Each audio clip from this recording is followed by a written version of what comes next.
This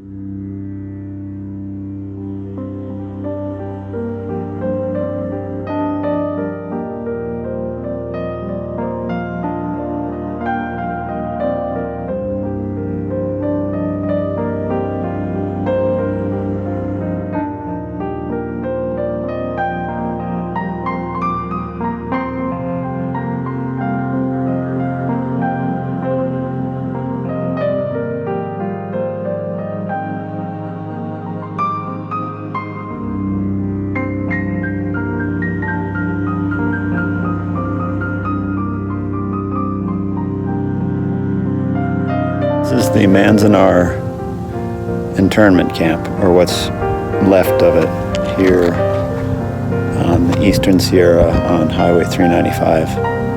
And I've driven by it for 20-some years and never took the opportunity to stop. My wife, two of her relatives that she knows of were interned. She thought maybe at Manzanar, but I don't know if it was Manzanar or somewhere more inland. In California, there was another camp up in Tulare. Usually they were placed in areas that were deemed safe and far enough away from strategic interests and so forth. And so they were placed out in these far, desolate reaches.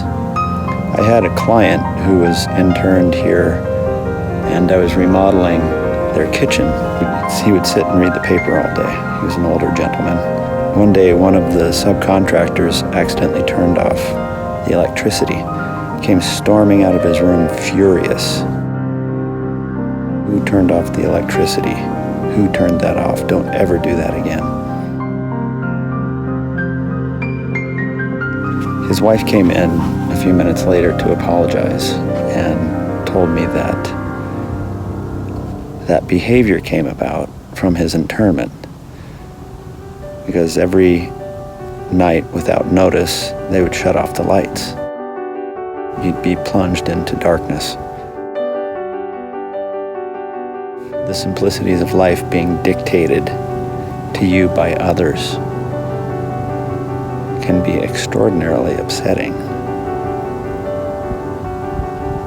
And I guess that's sort of the story of this desolate place here.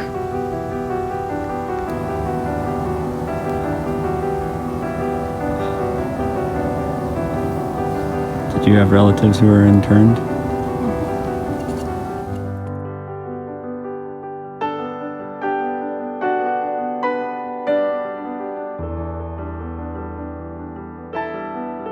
My mother's aunt and her husband, they actually met at the internment camp. Wow. And then, but they weren't together. Like, they knew each other, and then they met years later, as far as I know. Oh. And then got married at some point. And your grandmother wasn't interned? No, she was not on the coast, so she wasn't a threat. Plus, she was short. For shortness Probably. made her not a threat? Well, yeah. She's too short to be probably a couldn't do threat. anything. So she always had restaurants, worked in restaurants. And so she said people would come in and they would open the door and they would say, "Is this Chink or Jap?" And then she would say, "It's Japanese food." And then they would close the door and leave. And she said after it happened, like, I don't know, enough times that she got smart and she figured she better say something else. And then next people came and they said, "Is this Chink or Jap?" And she said, "It's," what did she say? "It's Chinese Ethiopian. Chinese Ethiopian." And then they said, "Okay, great, we'll eat here." And they probably ate Japanese food. My grandmother said one of the problems they had was that they gave milk as like a food source. And a lot of Japanese people cannot digest milk. And so a lot of people got sick. But the people running the special housing didn't know.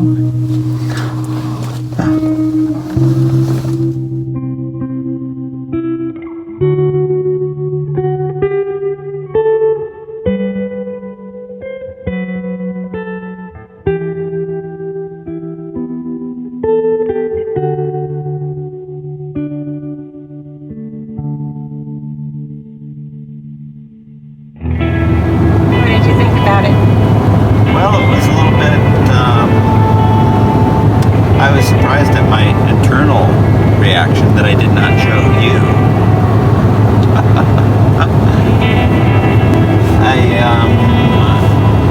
I was surprised that I felt a little bit sad about it, or at least that's the emotion that came over me. I have an understanding of why it was done in the 1940s. I understand why the people were interned. Times were different, points of view were different, so I understand why they got, shipped off. It may not have been right, and certainly in some ways we have a better grasp on that today.